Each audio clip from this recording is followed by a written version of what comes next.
She stopped playing around and sat in the corner obediently when she heard the door open. Caiden passed her the towel and kimono from underneath the folding shoji screens. Once you're done soaking, rinse yourself. If you don't know how to wear the kimono, I'll have a servant help you later. I'll be reading. Just call me if you need something. Freya let out a sound of acknowledgement and relaxed her eyes. It wasn't until she saw her fingers wrinkling that she decided to get out. She rinsed herself as instructed and tried putting on the kimono. On second thought, it might be better to leave it to the professionals. I need help with the kimono, Freya mumbled in defeat after messing around with it. She heard Caiden chuckle and got up to call a maid. The maid saw Freya and helped her immediately. The kimono was draping off her shoulders while the strings were all over the place. The helplessness shown on her face made her very adorable. When their lord asked for a black and gold kimono for the child, they were all shocked. Only the king and his partner can wear black in the East. It made Freya's identity clear. She was their future master. Though they didn't know whether the 5-year-old knew. It's done, Your Highness. Freya thanked her and went to find Caiden. Caiden was waiting on the bed while reading a book. He glanced up when he heard movement. Freya's kimono was black with gold flower imprints all over. Her cotton pink hair was tied into a bun as her bangs framed her face. His ears couldn't help but twitch. She was too adorable. Let's go eat and have some fun. Caiden approached her and picked her up. He used telekinesis to put the shoji screens back to their original place. They headed downstairs to the dining area. Freya sat on the cushion as she glanced at the food prepared. She couldn't help but drool. Sashimi. The horns on the fish's head didn't bother her. The animals in the demon realm were all weird. Chicken with 4 legs, goats with 2 heads, and pigs with 4 eyes. A fish with horns seemed much more normal. It's already tested for poison. You can start eating. Caiden took a few pieces of sashimi for her. He looked at her eat in satisfaction. Have some vegetables, too. Freya was a picky eater, she pouted as she ate the vegetables. Caiden held back from laughing. Don't eat too much. Leave some space. We're going somewhere else later. 2 of his tails protectively wrapped around Freya as she ate. The servants couldn't help but stare before averting their eyes. Most of them were animal-type demons. They knew, although the tails weren't an erogenous spot like the ears, it wasn't a part that others can touch.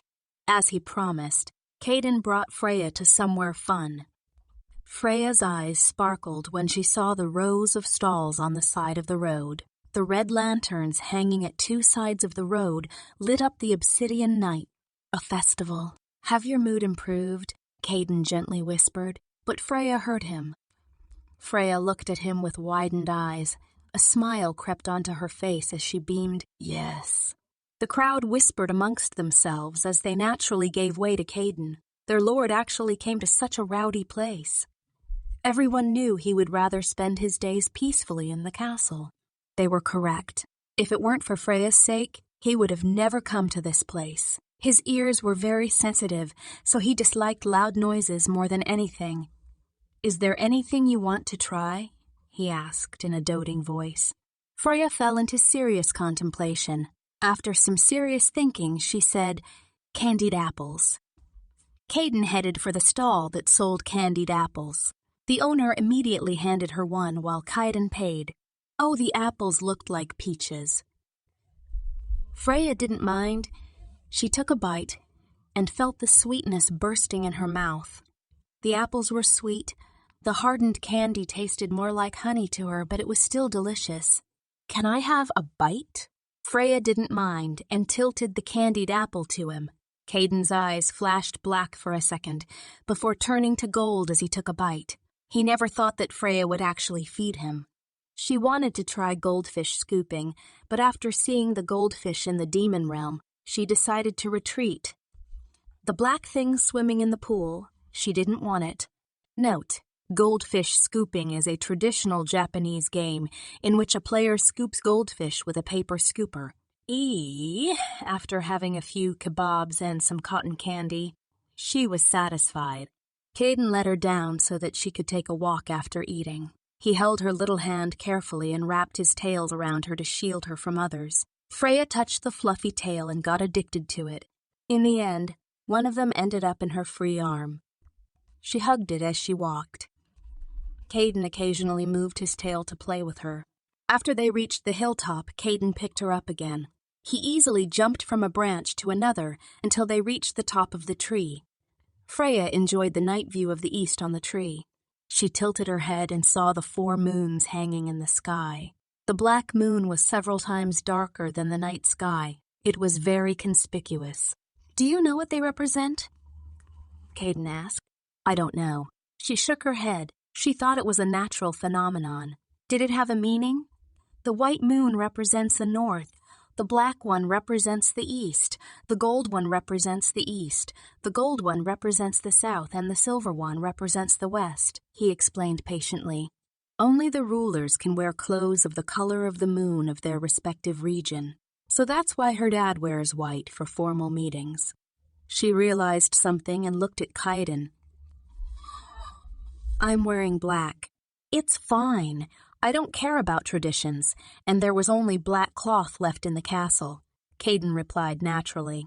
Though he lied in the latter part, it was true that he doesn't care about traditions.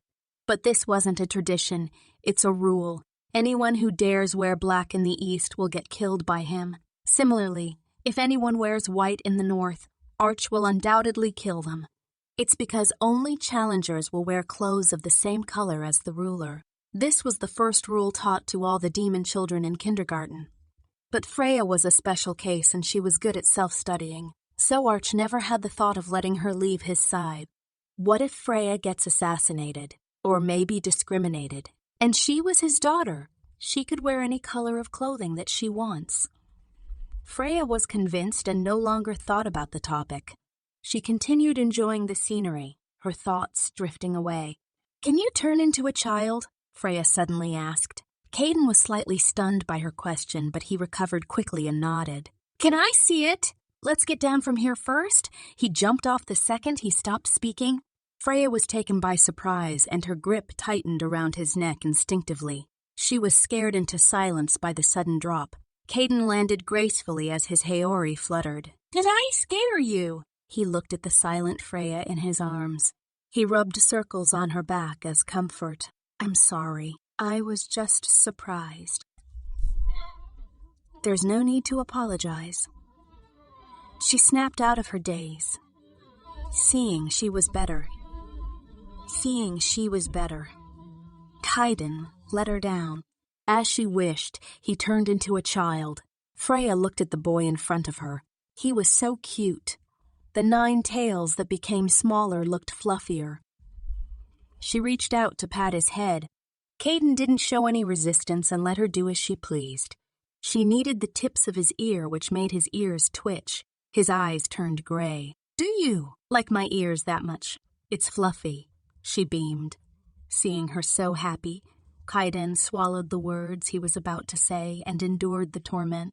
"Can you turn back into a fox?" Freya recalled the Arctic fox she met in the morning. Caiden hesitated a little. They were outside, and it wasn't suitable to turn into his most vulnerable form. The only reason he turned into a fox in the morning was to preserve his energy since he was hurt, or else the fox form was basically useless. "Okay, but only for a while. The place isn't suitable." He turned into a fox and pounced onto her. Freya was delighted and hugged the fox. He licked her cheeks and snuggled into the crook of her neck. Caiden meant what he said. He turned back after a few minutes. He calculated the time and turned to her. "It's time to bring you home." He picked her up and teleported back to the north. Archie was waiting in Freya's room. He lifted his head from the report and rushed to his daughter. Caiden nodded at him out of courtesy. "Daddy," Freya beamed as Arch took her into his arms. Arch thanked Caiden and asked Freya to do the same. "Thank you for today." She waved at Caiden while he smiled. "You're always welcome to the east. Have a good night." He vanished after biting goodbye. "Did you have fun?" Archie asked his daughter. Freya nodded in reply. "He brought me to a festival." He looked at Freya's attire. His eyes flashed. He finally knew why Caiden was so partial to his daughter. His daughter was probably Caiden's soulmate. His brows furrowed. He didn't want to marry his daughter off. A festival. It's only a matter of time before the news spread across the entire demon realm. That fox must have done it on purpose. Daddy! Daddy. He looked at the clueless expression on Freya's face and sighed. It made his anxiousness turn into pity. I've forgotten to ask what the colors of his eyes meant, Freya exclaimed. Arch's eyes widened. His daughter was so bright that he'd forgotten she was just a child. He told her gently, "It's not polite to ask what that means. It's meant to be their secret." Freya blinked at her father. It seems like she asked something rude. She'll have to apologize to Caiden next time she sees him. Considering the fact that they will be meeting in the future, he added, "Baby, there are some rules when interacting with animal-type demons. Never ask them to turn into their animal form as it is their weakest form. Never grab their ear without permission. It's meant for their partners, and never touch their tails." As he went on, Freya's face turned pale. "But I asked him to turn into a fox just now." "Was that why he was reluctant? I also grabbed his ear. He said it was fine since I'm a child. He wrapped his tails around me, so I played with it." "Did I make him angry?" "Oh dear. Well, if he was angry, that fox would have killed her up long ago. He wouldn't put up with it. You can apologize to him next time." Freya nodded, thinking up an essay filled with words of apology. Arch tucked her in bed and pecked her forehead. "It's late. Time to sleep." The next update will probably be next week. Also, remember Anouk. He wore white because he's a resident of the East. He can't wear black because he's a resident of the East. He can't wear black because Caiden was present. He wasn't challenging Arch's authority. "Freya, time to wake up." Caiden ran his fingers through her hair. "Your father is here to pick you up." Freya grunted and forced her eyes to open. She stretched and yawned before sitting up. "Daddy." For the past few months, she would go to the East to play every few days. She didn't have anything to do in the palace anyways. Plus, she enjoyed Caiden's company. He knew her mental age, so she didn't have to act oblivious to a lot of things. "Did my princess have fun today?" Archie picked her up while Freya nodded. He then turned to Caiden. "He's back." Caiden didn't feel surprised. "Then we can kill that bastard soon." Freya looked at both of them with confusion in her eyes. "Who's back?" Caiden noticed her curiosity, but said nothing deliberately. She looked like a cute, curious puppy. He wanted to savor this moment. "You can come along if you want to meet him. He's at my place," Arch invited. "I still have something to do. I'll go later." Caiden approached Freya and pinched her cheek. "I'll see you later." With that, Arch teleported back to the north with Freya in his arms. He put her down after they arrived. Freya automatically headed to the office, but Arch tugged her in another direction. "We're going to meet some guests today." Freya recalled that someone was back and followed obediently. She was quite curious. She entered the audience chamber and peeked at the guests behind Archie.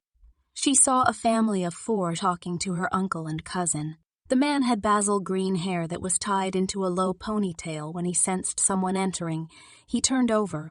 Freya's eyes widened slightly. How long has it been since she saw a man with a beard? He gave off the feeling of a friendly neighborhood uncle. Freya glanced at the woman with a gentle temperament, blonde hair with amber eyes. She mentally made a note: Uncle Green and Auntie Yellow. "Archie, you're back." The man's loud voice startled Freya. This person was definitely the friendly uncle type. "Is that your daughter?" Freya hid behind her father the moment she was mentioned. She peeked from behind and nodded in courtesy. Arch saw his daughter acting like that and thought it was cute. He bent over and picked her up. "She's a little shy." He explained while the man nodded understandingly. "Freya, this is Oscar, the former Demon King of the South. He'll be taking back his reign now that he's back." He abandoned his post and headed to the human world to chase after the love of his life. Andrew continued while laughing. Freya looked at the woman. So she's a former human. Despite being in the demon realm, she didn't show any signs of discomfort, which means she'd already cultivated into a demon. Freya glanced at the twins. They should be about her age. Before she knew it, she ended up in Luca's arms. Yeah, I missed you. Luca rubbed his cheeks against her. A few months before his heat, except for his birthday. He was not allowed to come in contact with Freya. Since it's his first time, Arch and Andrew were afraid that something unexpected would occur. And now it was finally over. "I missed you too." Freya beamed and burrowed her face in Luca's chest. "Dear, let's get a daughter too," Oscar whispered to his wife. Sophia just chuckled and nodded. "Freya, bring Austin and Alistar to the toy room. Go play together. We have something to discuss." Arch told his daughter and ruffled her hair. You changed a lot in these 7 years. Oscar's eyes widened at Archie's gentle tone. "Oh, he didn't. It's only to his daughter that he's like this," Andrew explained beside him. "Freya is just too cute." Sophia turned to her children and reminded them to behave, that they should look after the girl as they were older. Freya felt hesitant, but still nodded and looked at the twins. One had basil green hair and emerald green eyes like his father, while the other had chartreuse green hair with amber eyes. Both were charming little brats. Once the children left, Oscar wiggled his brows. "Do you have any suitors planned for her? How about my sons?" "It depends on Freya. But do you think your sons can beat Caiden?" Archie scoffed. "That Caiden, the demon king of the East," Oscar exclaimed. "That inhuman brat that hasn't been swayed by anyone. Likes children. What about me?" Caiden appeared out of thin air with his arms tucked inside each side of his sleeves. Oscar shut his mouth immediately. He glanced around and asked, "Freya's not here. She just went playing with Uncle Oscar's children." Luca explained while Caiden nodded. "Since everyone's here, let's start the meeting." Freya closed the door and turned to the twins. "I'm Freya Antonia Lafinia. Nice to meet you. Did you think that we'd be your friends just because our father asked us to?" The one with chartreuse green hair scoffed. The one with basil green stayed silent and averted his glance lazily. "So, that's how it is." Freya looked at the kids and raised her brow. Her tone was lazy. "Who wants to be your friend?" The two boys' eyes widened. Personality in the audience chamber, was it faked? "Since you won't introduce yourself, then you with the lighter hair will be green one, and you'll be green too." She smiled and continued. "The toys are over there. Go play by yourself. Don't break it, though. If you break my toy's neck, I'll break yours, all right?" "Just kidding." After she finished, she headed for the door. This toy room was her paradise before she got her memories back. Now that her mind is of an adult, it's hard to enjoy toys like she used to. "Where are you going?" Green One asked. "The library," she hummed. Freya felt someone tugging her dress. "What? You want to read too?" "Not really. Both of you are older than me, aren't you? You need a 5. You're old to babysit you." She asked with a raised brow. "Just play in here. Don't go out and you'll be fine." We'll follow you. Green 2 spoke up. Freya didn't stop them. She just let them do as they pleased. Once they've reached her private library, Freya made sure to lock the door.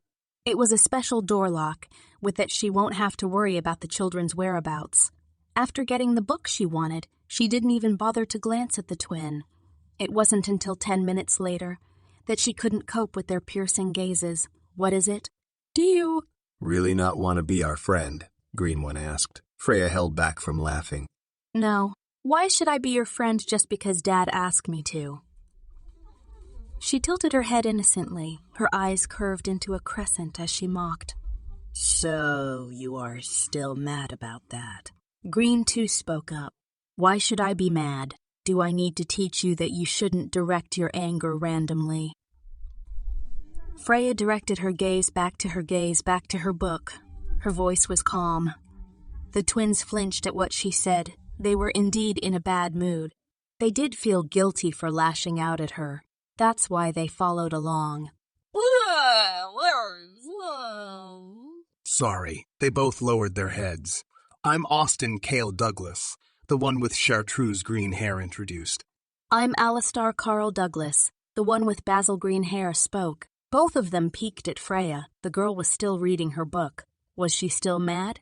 Good? Freya's eyes softened as she looked at them. The two boys were stunned. Her attitude changed so quickly. "Let's be friends." They both nodded without hesitation. Freya sighed. Kids are just kids. So why are you guys in a bad mood? The twins looked at each other and Austin spoke up. We knew we are demons and we're going to come back one day, but we like the human realm. It's where we grew up. We said goodbye to everyone, but we still miss them. We don't know what we came here for. Tears started pouring out of Alistar's eyes. We don't want to be here. The two started wailing out loud. Freya set her book down and stood up. She patted both of their heads. She thought it would make them calm down, but it only made them cry louder instead. Listen, it's not like you won't meet them ever again. Once you're older, you can go back, or maybe you can ask Uncle Oscar to bring you there for a visit, Freya suggested gently. It seemed to have enlightened the twins as they stopped wailing. Good boys. She smiled and sat back down to continue reading. Aren't we friends now? Why aren't you playing with us? Are you still mad? Austin asked as he sat down to her left. There are toys at the corner. You can play if you like. I prefer reading. I'm not mad, she answered nonchalantly. Do you understand what you are reading? Alistar sat down on her right as she nodded. The twins rested their heads on her shoulders and skimmed through the difficult words. They were trying their best to read but still ended up nodding off. Freya sighed helplessly when she felt the weight on her shoulders getting heavier. She summoned her butterflies to fetch the blankets sitting at the corner of the library and covered the twins with them. If she could, she would love to use her butterflies to carry the twins away, but sadly, there's a limit to her butterflies' strength. Thus, she could only use them to support their head, lightening the weight. When she heard the door opening from the outside, she knew it was her father. He was the only one who, aside from her, knew how to open the lock. They took their time. Freya complained in her heart. When the adults arrived, they were happy to see the children getting along. None of them noticed her frown. Freya couldn't take it anymore and mouthed, "My shoulders are dying. Help me!" Sophia, we'll be leaving the kids to you. Oscar kissed his wife's forehead. After returning to the demon realm for a week, it was finally time to end the reign of Maddox, the current demon king of the south. Daddy, be careful. Freya frowned as her hold tightened on Arch's clothes. It would be easy as pie with 5 of them, but there was still a small chance a mishap might happen. Arch sighed with a smile and kissed her head to comfort her. How can his daughter be so cute? Caiden, brother Luca, and the uncles too. Don't push yourselves too much. She turned to the other 4. If any of you get injured, make sure to teleport back. I'll heal you. Caiden's eyes softened as he leaned down to pat her head. Andrew smiled and reassured, I'll make sure they make it back safely. Your uncle is strong. My Yaya is so sweet. Luca picked her up and spun her around. Freya, why don't you become my daughter? The twins like you too, Oscar suggested, earning a glare from Archie.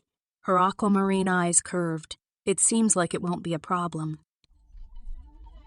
She waved them goodbye and headed to the toy room with the twins. Freya, play with us. Austin whined while pulling her arm. Stop reading. Alistar didn't say anything, but the gaze he directed at her was full of expectation. Freya sighed and put her book down. What do you want to play? She felt like she was spoiling the twins more and more as the days goes by. Let's play tag. Austin's eyes brightened while Freya's brows knitted together. She disliked getting sweaty, but some exercise should be fine from time to time. But both of you can't use teleportation, okay? No speed buffs as well. Freya narrowed her eyes. The twins were very strong for their age, if she had to compare. They're quite similar to Luca when he was young. Out of all the children, she's the only one who couldn't teleport nor use spells. Those were the specialty of pure demons, but not everyone can use them. Only the strongest bunch can use it. The twins promised with bright grins. They decided who was it, and unfortunately Freya was it. She looked at the piece of paper coldly before muttering a useless. The twins saw her scorning at the piece of paper and held back from laughing. Be careful, all right? Don't run too far away, Sophia reminded them, getting 3 okays in return. Start! Freya shouted, and the twins ran. She sighed and started praying that her legs won't cramp the next day. Demons were naturally fast. Even as children, they already had the speed of an adult human, even without buffs. The twins had tacit understanding and headed to the library, which had many floors. Freya hated climbing the stairs. When she realized where they were, she cursed under her breath. Why did she promise to play tag with these two monkeys? The game ended with Freya gasping for air. The twins looked no different from before. It made Freya envious. Alistar poured her a cup of water using the water dispenser at the corner of the library. Freya gulped down the water in seconds. I'm never playing tag again. Hide! And seek is better, Freya complained as she wiped her sweat away. As they were chatting away, the door opened with a creak, making the three of them turn their heads. Sophia smiled as she walked in. Did you have fun? The twins habitually headed to their mother. However, Freya pulled both of them back by their collars. The force made the twins fall on their butt. Freya, what? Do not move. Freya's cold tone made the twins shut their mouths. The murderous aura she emitted sent chills down their spines. Was this the Freya they knew? It wasn't until they looked at their mother at the door that they realized she wasn't speaking to them. Oh dear, how did you know? Freya glanced at the pink box beside the woman. What did you do to Aunt Sophia? Freya glowered. The person remained silent. Freya narrowed her eyes dangerously. Jane, the former angel of disguise. Betrayer of the heavens, are you here for revenge? After figuring out the names of the angels colliding with Maddox, Andrew went directly to the heavens to make a report. Those angels involved were expelled from heaven and had half of their powers revoked as punishment. That woman is unconscious, but she's not dead yet, Jane stated nonchalantly. How did you know of my identity? Well, what she stated is true. She's in the toy room. Go heal her before it's too late. Your target is me, isn't it? Freya stated calmly. Let me heal Aunt Sophia and bring the twins to her. Then you can kill me after that. That's not impossible. As you said, my target is you. However, you must not wake her up.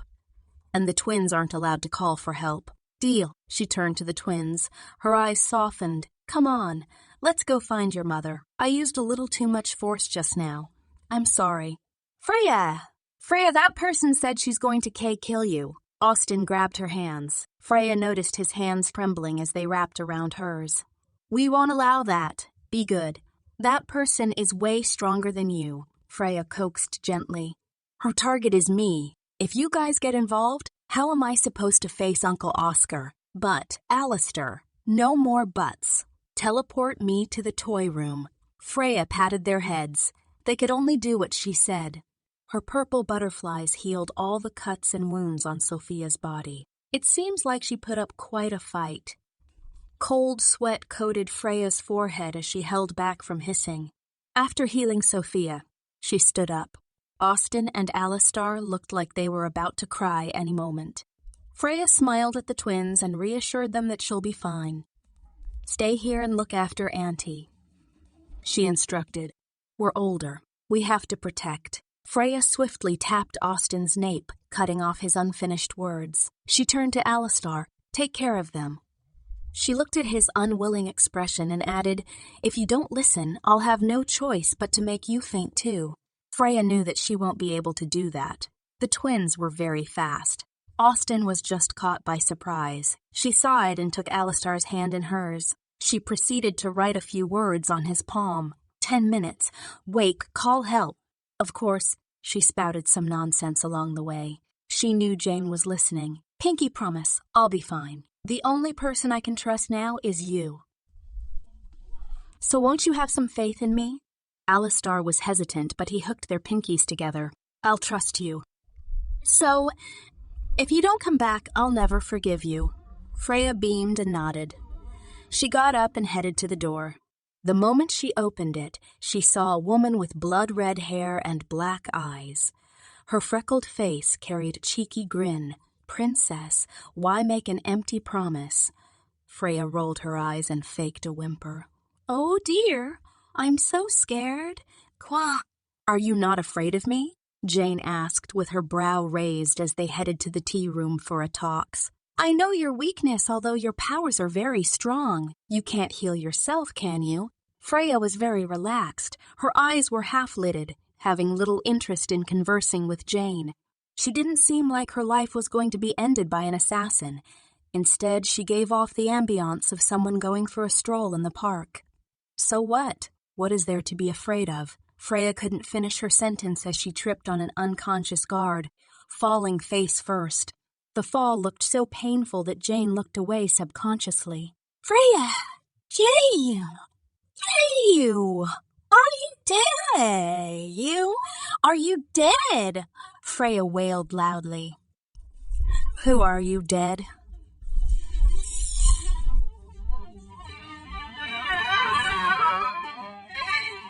She looked at the blood trickling down Freya's forehead and knitted her brows. On second thought, this was how a 5-year-old should act after getting hurt, but how hard did she hit her head to get amnesia? Since she can't remember anything, she approached Freya, who was still on the ground. I'm your father's friend. Jane smiled kindly. Daddy's friend? Freya tilted her head innocently while Jane nodded. She beamed. Then you're a friend of Freya, too. Can you help me up? Jane was like a cat who was toying with its prey. She squatted down in front of Freya and held out a hand. She was extremely delighted. With this, killing her would be no problem. However, Jane's smile disappeared the moment Freya smirked. Freya's gun pressed onto her forehead, while the other held tightly onto her hand. Before she could react, Freya pressed the trigger. It all happened within a few milliseconds. Jane broadened the distance between the two of them, but the bullet still penetrated her forehead due to the delay of shaking off Freya's hand. Freya also prepared walls made from her crystal butterflies to prevent Jane from dodging the bullet. The best sniper of the century will never miss her target. Was it funny? That was the last thing Jane heard before her head blasted into shreds. Of course, a gun can't kill an angel, but it was enough to injure Jane into unconsciousness. Freya sighed and stood up. She took the magic restrainers from the unconscious guard and used the cuffs on Jane. It was a relief that Jane wasn't as strong as she thought, and that everything went according to plan. Her tripping was hitting 2 birds with 1 stone. She could act like she had memory loss and take the gun on the soldier stealthy at the same time. Freya looked at her trembling hands. It seemed like the recoil was a bit too much for her 5-year-old body. She chuckled faintly. It seems like I've gotten rusty. Thank goodness the guards used guns, though, or else she would have died. Freya looked at the unconscious Jane and something flashed in her eyes. The angel's regeneration speed was amazing. It should have been slowed by the magic restrainer, but despite that, it's quite fast. Should I try taking her mana, or should I just kill her? Freya pondered. She read from a book. There was a way to take the mana of others. Angels usually have a very high amount of pure mana, while demons have demonic mana. As a hybrid, she could use both. If she took Jane's, she won't have to worry about the amount of time she could summon her butterflies. Although her demonic mana still needs some training, increasing her pure mana shouldn't be a problem. Freya yanked Jane's chin upwards, seeing the miserable appearance of the angel. Her eyes curved. She broke a vase and used the glass to cut her own wrist. Freya then forcefully opened Jane's mouth and let the blood drip inside. After that, Jane woke up instantly. Freya mumbled, I forgot that my blood has healing properties. Oh, well, you! Stop struggling. I have winter venom in my blood. Freya wiped her hands with a handkerchief as if she had just touched filth. Wasn't it you who gave it to me? I'm just returning it to you. You. Jane shrieked when she saw her arms drying up. The moisture left her body as she screamed. Jane looked up and met with Freya's cold eyes. That 5-year-old was smiling sweetly. Her whole body shuddered in fear. Tears flowed out of her eyes as she choked over and over again. If you didn't come looking for me, you would have kept your life. Too bad for you. Freya squatted down and looked at the woman whose skin became like beef jerky with emotionless eyes. The wrinkles made it extremely unpleasant and disgusting. Jane stopped struggling as her eyes dimmed. Strands of her red hair had fallen off her head.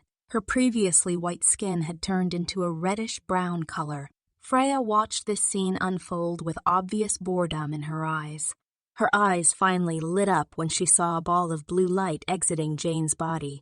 Pure Nana! The extraction was successful. She didn't hesitate and absorbed it immediately. Freya smiled. This was the feeling of power, although it tasted a little unpleasant. She blinked and predicted the time. 10 minutes should have passed. Why wasn't her father here? Freya, she's over there. The twins' voices rang in her ears. The twins had tears in their eyes as they ran over. Freya! Arch rushed over and hugged her. Are you all right? Your forehead. Freya nodded. I fell, but other than that, I'm fine. She looked at her dad's expression. He looked so pale. The arms that were holding her trembled so badly that Freya thought there was an earthquake. You must have been scared. I'm sorry. Daddy's sorry. Arch's voice was hoarse as he tightened his hold on his daughter. His heartbeat gradually calmed down as he felt Freya's warmth. I wasn't. Don't apologize. Freya smiled faintly and nuzzled her head against Arch's cheek. Our Freya is so brave. Of course you weren't scared. But I'm scared. Arch's voice trembled. Every time I let you out from my sight, you would be in grave danger. I'm afraid that you'd disappear one day. Don't cry, Daddy. Freya will always be here. She beamed as she wiped away Arch's tears. She looked at the crowd behind Archie. They didn't look any better than her dad, especially Caiden. His ears were folded and his hands were shivering. Freya pulled away from her father and approached Oscar. She bowed. I'm very sorry. Your family almost lost their lives because of me. I was the target, but I dragged the twins and Auntie into this. No one expected her to do that. Oscar was so surprised, he was unable to speak. What did the assassination have to do with her? This girl almost lost her life, but instead, she was apologizing. Wasn't he the one who should thank her for saving his family? No. Wait, Freya, get up. You don't have to apologize. Oscar waved his hands with a dumbfounded expression. It was my responsibility to look after you kids, but I was incompetent. There's no need for you to apologize. Sophia added quickly. Freya lifted and nodded her head. Before she could walk back to Arch, she was picked up by Caiden. He put his ear against her chest, listening to her heartbeat. His tense body finally relaxed a little. I'm fine. Don't worry. Freya needed his ears. She knew she was important to Caiden, although she didn't know why. The rest of the crowd looked away. Knowing she had touched his ear was one thing. Seeing it was another matter. Caiden himself was startled by the sudden action as his ears twitched uncontrollably. Freya found it amusing and continued playing with him. Yeah, the angel. Where is she? Luca asked the question in everyone's heart. Over there. Freya pointed to the wrinkled corpse casually and blinked innocently. I killed her. Don't worry. Everyone went silent. How did Freya kill the angel for her to die in such a miserable way? In the first place, how did she kill the angel on her own? They looked at Freya's harmless appearance and looked at the dried-up angel. Winter venom. She smiled. No matter how you look at it, this wasn't only because of winter venom. She sighed and pointed to the gun. I used that to injure her, then fed her my blood. The reason she's in that state is because I gathered and absorbed her mana before she died. Freya, where did you learn all that from? Andrew's eyes twitched as he forced a smile. Book! She replied immediately and changed the topic. Did anyone get hurt? Was it successful? Archie nodded as Caiden handed Freya to him. It ended well. No one got hurt. Freya nodded. That's good, Urk. Blood spilled from her mouth, startling everyone but herself. Oh dear, it seems like moving around too much triggered the winter venom running in her veins. It's back to eating congee for a month. Our Yaya looks so cute. Luca's eyes brightened, wanting to hug his adorable little cousin. but a maid stood in front of Freya defensively. "Young Master Luca, forgive my rudeness, but hugging my lady right now will rumple up her dress." With a stern tone, the maid pushed her glasses up. Freya was wearing a pure white ball gown with the embroidery of silver butterflies. Her long cotton pink hair swayed every time she moved. When she saw Luca, she beamed and ambled over. "It seems like both her uncle and cousin have arrived. Brother Luca looks very handsome," she praised. She stared at her cousin's light blue hanfu and tilted her head. "But why aren't you wearing silver?" Hanfu, a traditional Chinese attire from the Han Dynasty. Luca was stunned at her question. He was searching for a reason before a voice came from behind. He rejected the idea of wearing matching clothes with me. Rebellion stage, or are you shy? A hint of amusement flashed through her eyes. Luca couldn't tell whether Freya was teasing him or was she serious from the innocent smile on her face. "No, it's just too flashy," Luca sighed. "Uncle is indeed very shiny, but still handsome." Freya blinked at Andrew, who was in a silver hanfu. There was a mix of gray, so it looked fine, but it was very eye-catching. "Will Oscar be a block of gold? What's with the talisman on your forehead?" Freya looked at the yellow piece of paper with the calligraphy fangs on it. If she didn't remember wrongly, it means seal in Chinese. Her uncle is sealing himself. We all have to wear the complete attire for Oscar's crowning. Andrew sighed. So that's why her dad was taking so long.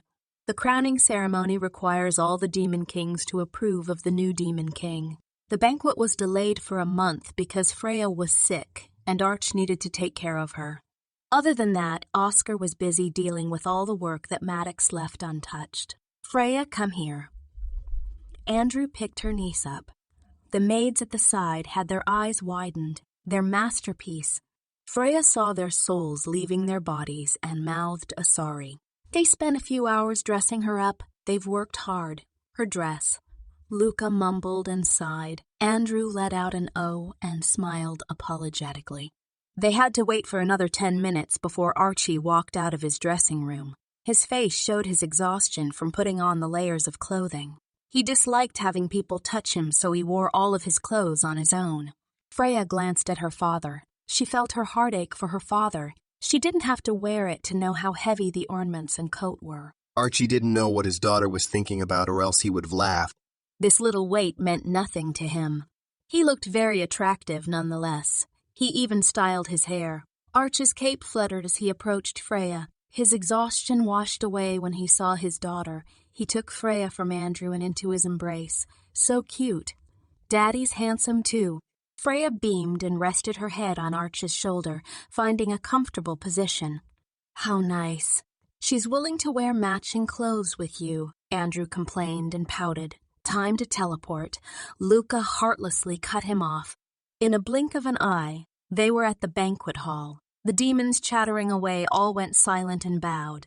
Most of them couldn't help but peek at Freya out of curiosity. She was the only one who hasn't attended any social events due to her young age.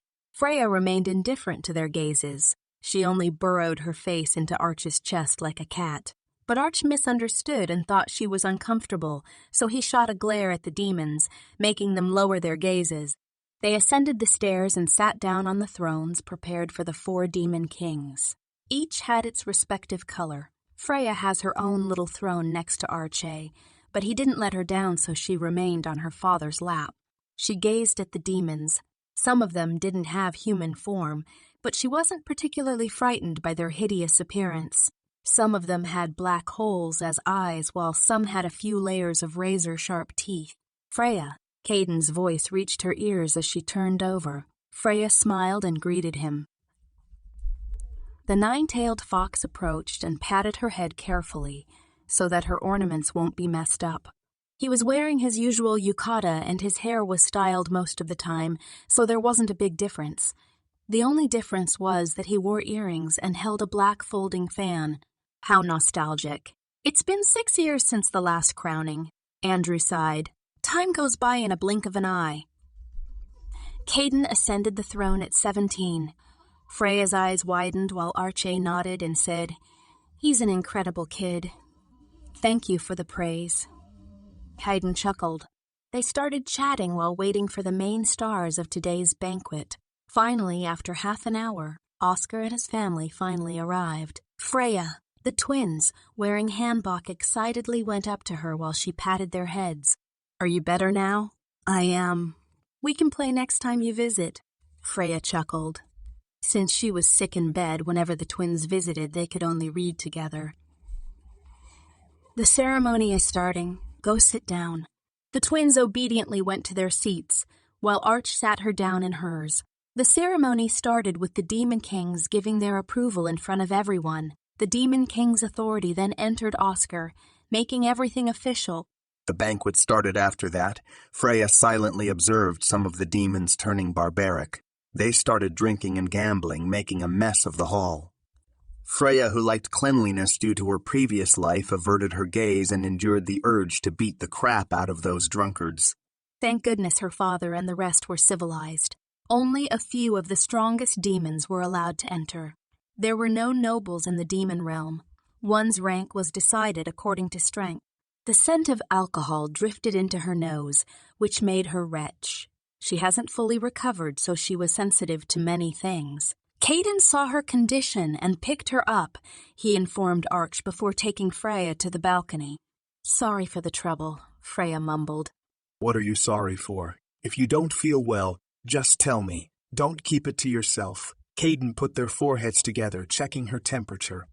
Freya let out a noise of acquiescence before snuggling into his chest comfortably. Being a child has its advantages. She liked the feeling of burrowing and snuggling in an embrace. Caiden smiled and said, "Southerners are quite energetic. They're known for their friendliness and passion." Freya kept quiet as she recalled the scene in the banquet hall. Her expression turned sour, thinking of the mess. Caiden saw this and let out a chuckle. "It's too messy," Freya murmured and rested her chin on Caiden's shoulder. Caiden hummed and nodded. They appreciated the silence. No one spoke. It wasn't until he felt it had been quite long that he asked in a soft voice, "Are you better now? Should we head back in?"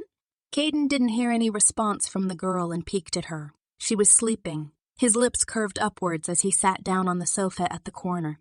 He waved his hand and a blanket appeared out of thin air. It draped itself onto the sleeping child delicately. Caiden snapped his fingers and a book appeared in his hand. The banquet was going to last until morning. It was still 9. He'll wake her up at 10. She wouldn't want to miss the desserts. Caiden lowered his tender gaze and kissed the top of her head. Sweet dreams. The door of the balcony creaked open. Caiden glanced over and saw Arch. Caiden put his finger against his own lips, indicating he should keep quiet. Arch nodded and walked over. Caiden felt Freya moving in his arms and looked down. Her aquamarine eyes were wide awake without a hint of sleepiness, staring at him like a predator, ready to kill any moment. It wasn't until her vision cleared and saw that it was Caiden that she relaxed. Caiden didn't feel intimidated by her gaze because he knew she was half asleep. It wasn't the first time. She was an assassin. It became a habit to not sleep deeply. After coming to this world, the only times when she would sleep deeply is when she was with Arch or Caiden, but that only applies when they were in their territory. However, she couldn't help it sometimes. A 5-year-old body needed plenty of rest. "Did I wake you up?" Arch sounded apologetic, making Freya shake her head. In truth, she was startled awake by the sound of the door opening. "I woke up naturally. It seems like I fell asleep." Her sleepiness gradually came back to her after realizing there was no danger. She rubbed her eyes and yawned. "Let's head back in." Arch took her from Caiden.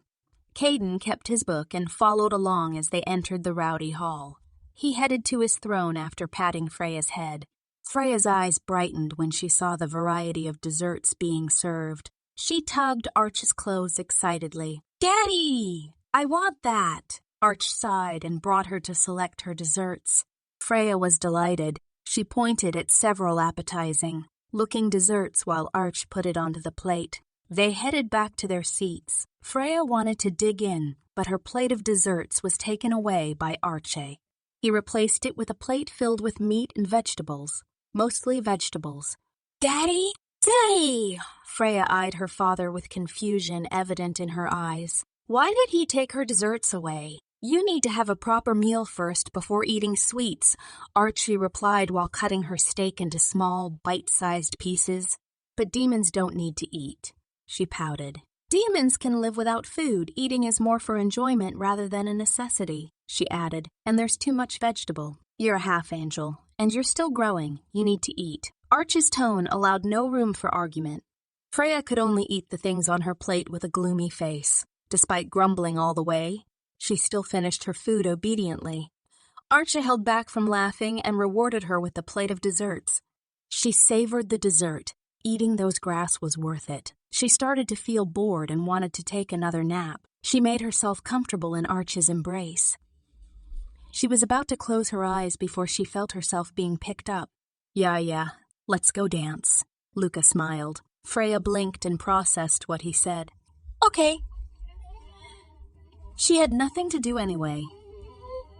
Freya stood on Luca's feet as he started twirling along with the music. Freya felt that it was quite fun. She didn't have to exert any strength. She let out a giggle which made Luca's eyes soften. He couldn't help himself and picked her up, squeezing her in a tight hug. Brother Luca. Freya's eyes widened at the sudden hug.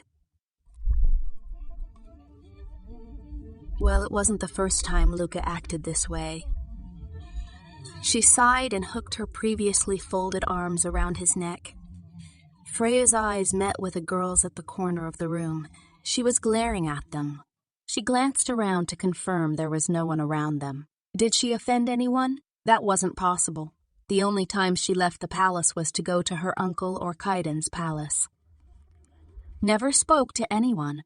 Brother Luca, someone's glaring at us, she whispered, making Luca glance towards the direction she was looking at. Freya asked, do you know her?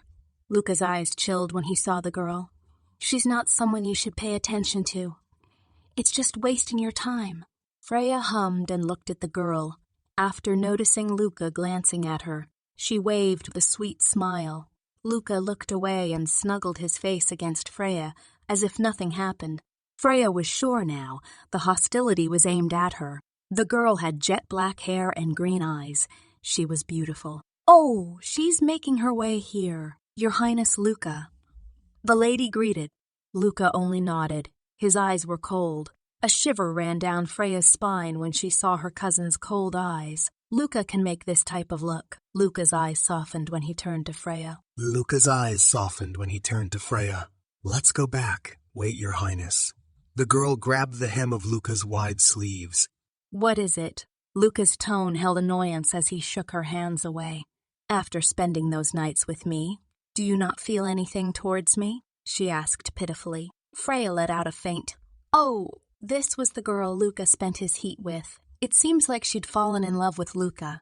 While her cousin was handsome, gentle, powerful. It's expected. How many times do I have to tell you? That had no feeling involved. The contract we signed, do I have to take it out and let you look at the terms once more? Luca sighed impatiently. You're tossing me away after using me. Tears trickled out of her eyes. Oh dear, she's making Luca look like the bad guy. Freya sighed. Luca has it hard. This doesn't seem like the first time. Freya, this isn't. Luca wanted to explain.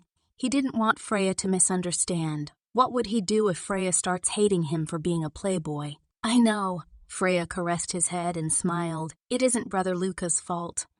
Luca felt his heart warmed inside in relief. We're going back. When can you show me such gentle eyes? She shouted, attracting the attention of many, including the Demon Kings. Freya raised her brow. She was family. Of course she would be treated differently. Never, Luca stated with no emotions, shattering her pride. Freya furrowed her brows. Did she want to take advantage of Luca's kindness in front of everyone? Luca returned to the throne area with Freya in his arms. Freya saw Andrew narrowing his eyes at the girl and said, Uncle, you picked the wrong one, it seems. Andrew sighed and nodded. Olivia slept around a lot and never with the same man. I thought it would be fine since she was a succubus, Olivia. The sentence black flowing hair and seductive green eyes appeared in her mind. One of the protagonist's wives. Freya fell into deep thought. Was it a coincidence? Well, it doesn't matter. What are you saying to Yaya? Luca covered her ears, but it was too late. She heard it all. Andrew jolted and remembered that her niece was only 5. Brother. Archie's warning tone made Andrew flinch. Luca handed Freya to Archie and proceeded to his seat. Freya pitied her uncle, so she didn't continue the topic. She asked, "Can I have more desserts?" "No, you ate a lot already." Archie refused, making her imaginary puppy ears droop. Archie was weak against her dejected expression and sighed. He repeatedly emphasized, "One more, only one. Thank you, Daddy. I love you." She beamed and kissed his cheeks.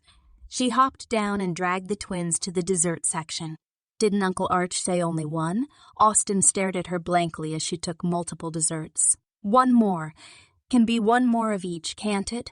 She grinned, making Alistar raise his brow. He asked. You dare play word games with Uncle. What if he bans you from eating dessert? That's right.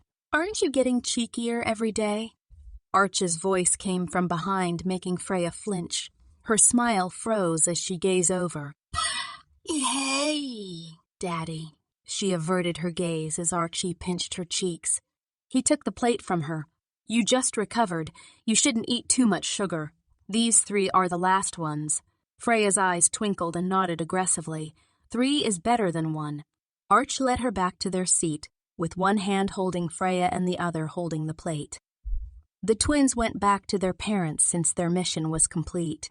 "Another plate. You sure can eat." Caiden chuckled and patted her head. Freya stuffed a mini macaron into his mouth and imitated his tone. "You sure can eat."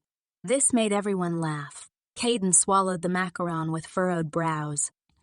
He didn't like sweets, but somehow it was tolerable since Freya fed him.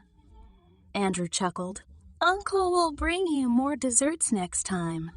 Freya cheered. "Uncle's the best." Right. It will be your birthday soon, won't it?"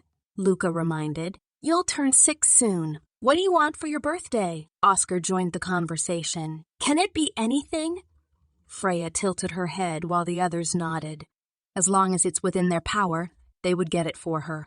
Girls her age would ask for dolls and dresses, right? It shouldn't be too difficult. Freya hummed and pondered carefully. Her eyes curved as she thought about the things she wanted, just in case if anything happens. Like last time, then, I want a pistol. A sniper rifle is fine, too. The surrounding became silent. All of them looked at Freya with widened eyes. "A gun!" She wanted a gun. She wanted a gun? Did I ask for the impossible? She noticed the weird atmosphere and lowered her gaze. "It's for self-defense. I won't simply kill people. That's not the problem here. How could Archie let his 5-year-old hold a gun with his overprotectiveness? What if she accidentally shot herself? But it was his fault. If he was able to protect her that time, maybe Freya won't have any insecurities." "Baby, I don't think that's suitable for your age." Arch's tone turned soft as he sat her on his lap. "It's my fault for letting you feel unsafe. I understand why you want a gun." Freya smiled. "It's not Daddy's fault. I just feel that I'm too weak. Your powers lie in healing. There's no need to compare yourself with us." "You are already very strong," Andrew said in a serious tone which was unlike his usual self. "So it's The twins are already having swordsmanship lesson." She sulked. "Guns and swords are different, and we are older." Austin furrowed his brows while Alistar nodded in agreement. "By 2 years, Freya pointed out. She sighed reluctantly. "A dagger is fine too, although it'll be a little dirty." She didn't want her skills to get too rusty. She still needs to kill the protagonist if anything happens. Maybe it's a little too soon in other people's eyes, but for her, the earlier the better. She wanted to see if she could cooperate her butterflies with the weapons. A dagger should be fine. "What else do you want?" Arch's tone was full of indulgence. "In any case, he'll make sure the dagger has dull edges." Freya's smile brightened. "Then I want a lot of deaths. Before she could finish her words, Freya vanished right before their eyes. Freya, where did she go? Caiden was the first one to snap out of his daze. Human realm. Fuck. Someone summoned her. Archie's brows furrowed as he tracked Freya's location. Good thing he cast a location spell on her.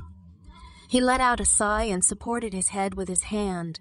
Arch stood up and headed to the exit. I thought I made sure that no one learns of her summoning circle. I'm heading to the human realm. Demons couldn't teleport to the human realm. Demons couldn't teleport to the human realm directly unless they were summoned. They had to use the gate connecting the two realms. Going through the gates requires the permission of the guardians of the gates. In short, it was a very troublesome process. Nothing will happen to his daughter, right? Please just stay safe until he gets there. Cert, Daddy. The smile on Freya's face disappeared. Where the hell was she? She looked down at the dimming summoning circle and understood the situation. It seems like the summoner made a mistake. This was supposed to be Arch's summoning circle, but there was a splash that was probably drawn by accident, making the magic circle hers. Freya felt something moving under her shoes and flinched away. Freya looked at the child she stepped on a moment ago apologetically. She may have been too focused on the runes. The boy had honey blonde hair that shone like gold accompanied by blood, blood-red eyes that were glowing in the dark night. Freya blinked. Another pleasant-looking brat. The boy stammered, "Elsie! Child, why are you here?" "What are you here?" Freya frowned and retorted with a voice filled with annoyance. "I should be the one asking that. Why the heck did you summon me?" Her eyes narrowed dangerously. This boy was not human. What's an angel doing in the mortal world? And why did he summon a demon? "I need you to save my grandmother," the boy whimpered. The rims of his eyes were red from crying. She's going to die." "Where?" Freya's tone was calm, but it was clear that she was in a hurry from her actions. She followed the boy and didn't hesitate to use her crystal butterflies on the old lady. She bit her lower lip until it was bleeding because of the suffocating pain. It took a few minutes for the old lady's condition to stabilize. Freya looked at the sleeping old lady. She was a human. Did this blonde kid not know he was an angel? Whatever, it wasn't her problem. "Hey kid, do you know there is a price for summoning a demon?" she asked with a raised brow. "You should call a doctor for something like this." No one wanted to help. "We don't have money."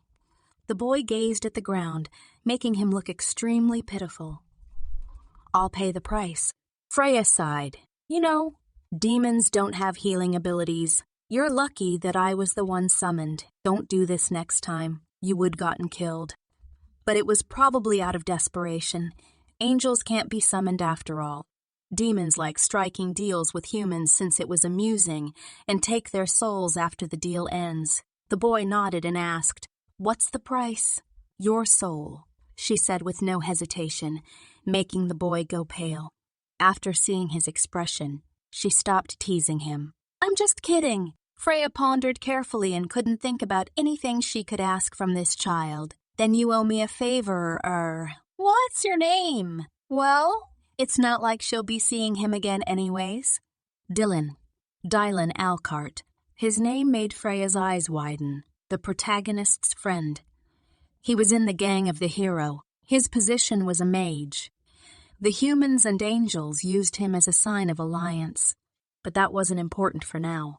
"Dylan, just so you know, I may have stopped your grandmother's seizure and cured her illness, but I can't prevent her from falling into a deep slumber forever.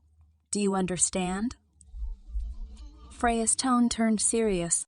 "I understand. Thank you for extending her time." Dylan bowed, making Freya pat his head.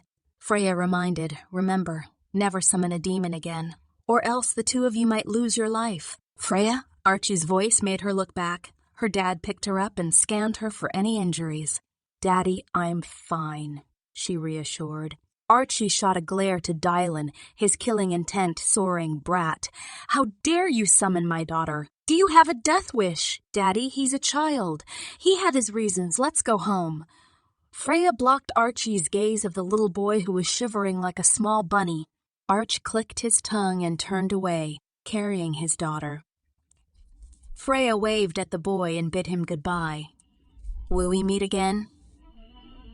The child's whisper made its way into Freya's ear. She let out a faint smile. You are a great child, but it's best if we never cross paths again. If she can, she wanted to avoid the hero completely. Archie teleported to the gate and hugged Freya tightly.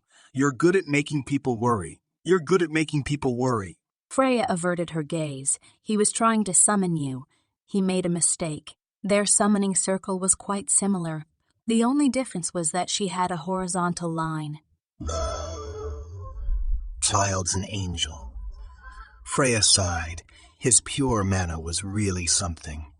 He might become a threat one day.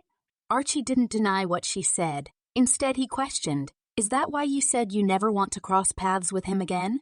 Freya nodded. I don't want Daddy and the others to be in danger. Don't worry, we're not weak. Archie rubbed his chin on Freya's head. My little princess worries too much. Freya smiled and said nothing. She ignored the restless feeling surging in her chest and nuzzled her head against Archie's shoulder. The wind veiled her whisper of anxiousness. I hope that's the case. Freya stood at the shooting range, firing shots over and over again.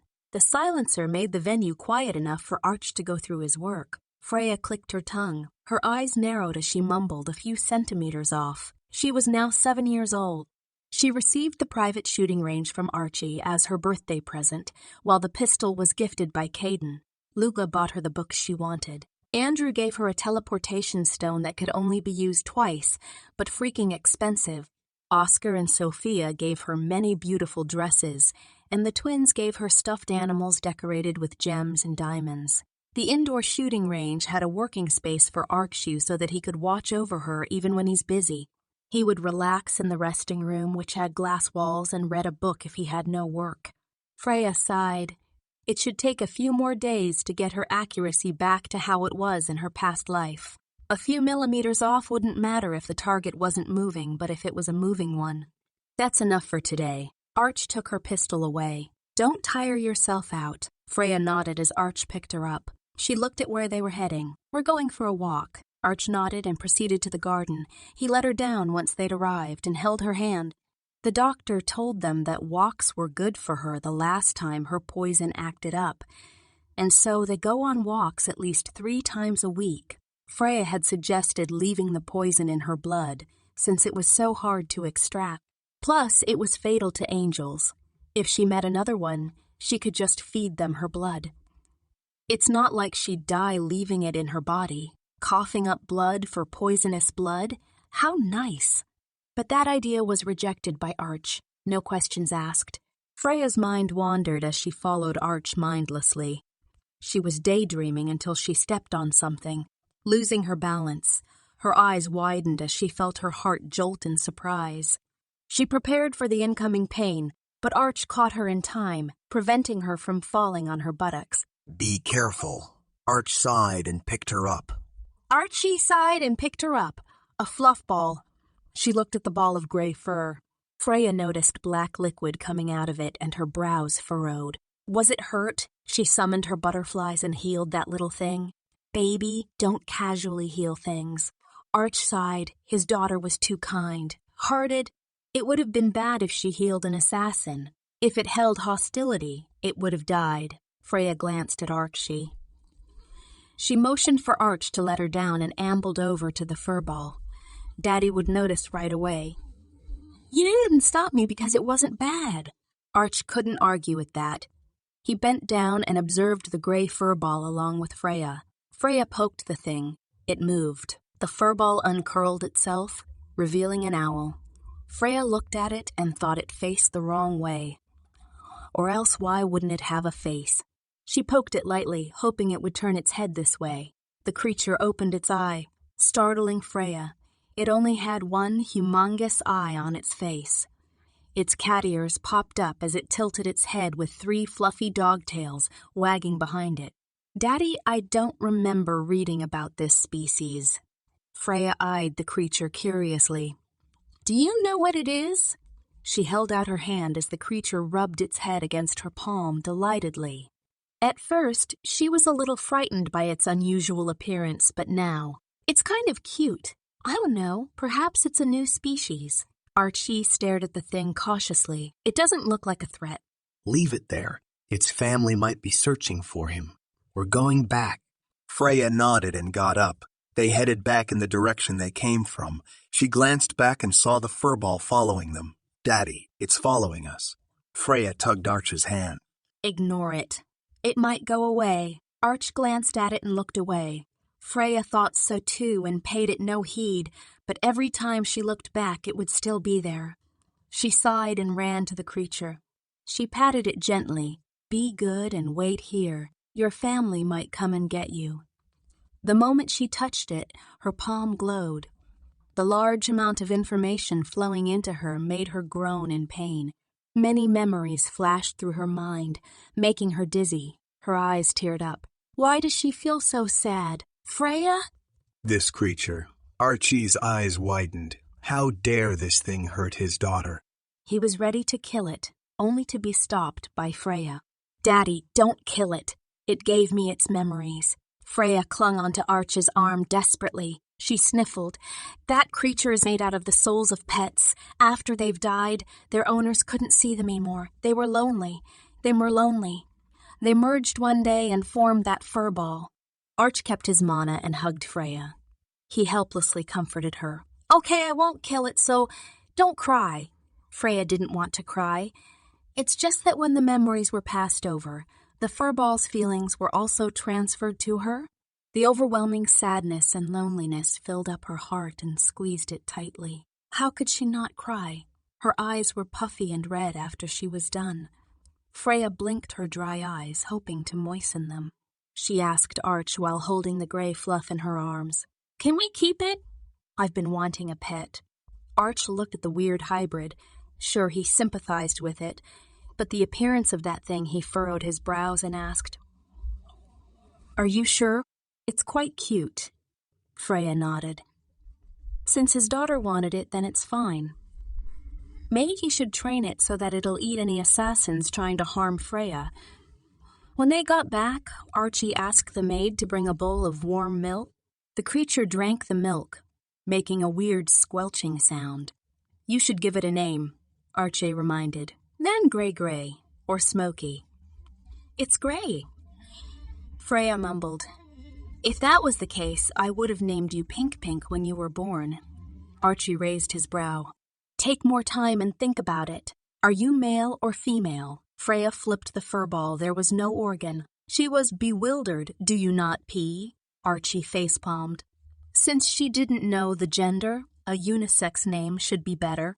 I'll name you Cinder. Freya hugged the furball, making it beam. It was so cute. Arch sighed. It was still because of its color. Well, it's better than gray and smoky, just slightly better. Where's your mouth? Freya asked. It was drinking milk a moment ago. It should have a mouth. Cinder obediently opened its mouth under its chin, making Freya's eyes widen. She almost threw it away out of reflex, but she was good at controlling herself, so Cinder remained in her hands.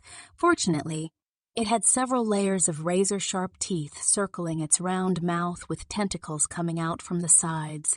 She felt like it could devour someone's head in one bite. She wasn't that far off. Cinder's mouth can be compared to a black hole. It eats its prey whole. Freya stared at the tentacles. Her fear turned into curiosity. Were these the reason why it made weird sounds when it ate? Freya smiled stiffly. What a unique mouth you have there. Close it. I'm done looking. You can close it. Good, Cinder. Cinder was cuter when it didn't open its mouth. Definitely cuter. It continued drinking the milk with its tentacles, making Freya stare in fascination. We need to prepare a toilet for him. Arch's eyes glowed as he scanned the creature. How did you know it's a boy? It doesn't have a pen. I mean male organ. I don't think it can go to the toilet without any organs for excretion. Freya turned to Arch. I did a scan. It's quite a complex being. You see the 3 tails behind him, Archie asked while she nodded. 1 is for its feces to come out, 1 is for excretion, and 1 is for respiration, Arch explained with his brows furrowed. Also, it should feed on mana. I'll bring it to eat some demons later. You eat demons later. You eat demons? Freya turned to Cinder while it nodded happily. It won't eat you. It likes you a lot, Archie reassured Freya, whose face turned pale. She sighed in relief. That's good. Cinder finished his milk and flew onto her shoulder. It nuzzled its head against Freya, making a cute Gaiu sound. It made Freya's heart melt, so cute. Freya buried her face into the fluff ball and enjoyed the fluffiness. Good for you. Arch patted Freya and glanced at Cinder. Cinders looked at Archie and back to Freya, his closed eyes curved. Finally, he won't be alone anymore.